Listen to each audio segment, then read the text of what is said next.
Platform પર hit and run. યાદ રાખજો, મોત કશેથી પણ આવી શકે છે. સુરત રેલવે સ્ટેશનના પ્લેટફોર્મ નંબર 1 પર વિચિત્ર અકસ્માત.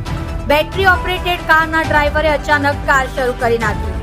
એક્સિલેટર જોરથી દબાવતા આગળ સૂતેલા અજાણ્યાને આવ્યો અડફેટે.